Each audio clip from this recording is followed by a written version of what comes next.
a product review.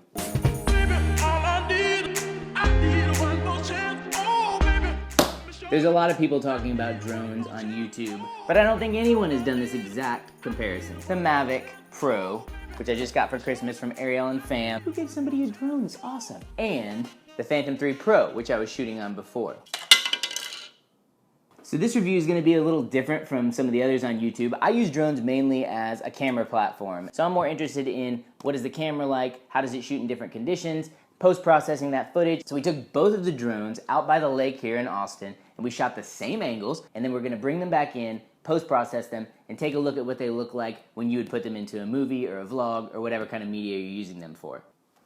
So before we jump into the footage, a quick update from the nerd corner. I shot in log. I used a manual white balance. I shot at 24 frames per second in 4K. What you need to know about log is basically it condenses the color information into a really small spectrum so that you don't lose any of the whites to blowing out or the blacks to crushing. You can take it into a post-processing software like Premiere, which I use, and you can expand it back out and get those beautiful colors without losing any data on either end.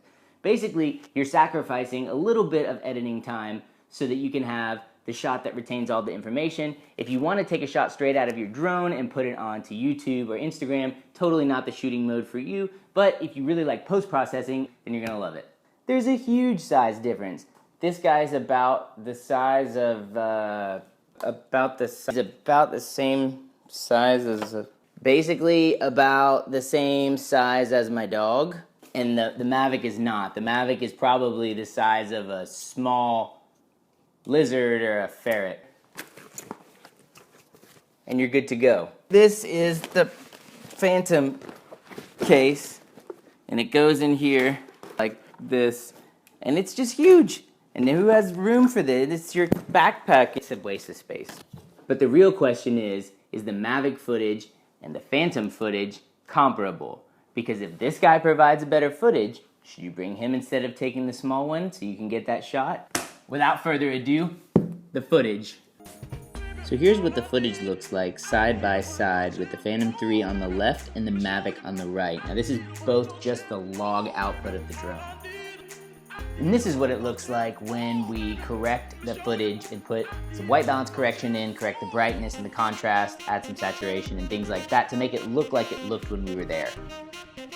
And here's what it looks like when we do the same thing to the Mavic footage. And right off the bat, we can tell that the log footage from the Mavic is a lot more compressed than that comes out of the Phantom 3. And in my opinion, it looks more true to color.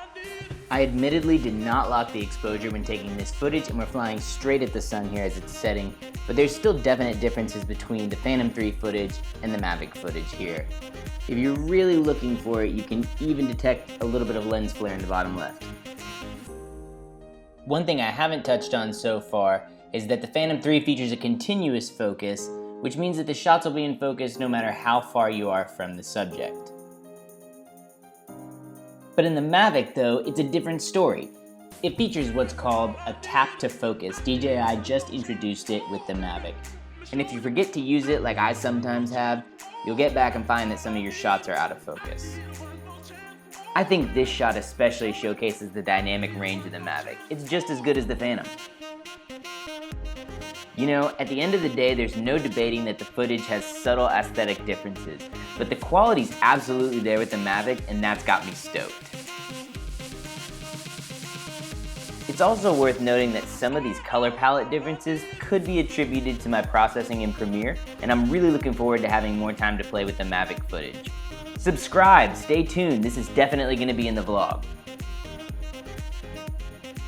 So here's my verdict. In daytime shooting in log, the Mavic is definitely comparable to the Phantom 3. I think it provides all of the camera quality in a much smaller package, so it's what I'm going to use to film my vlogs.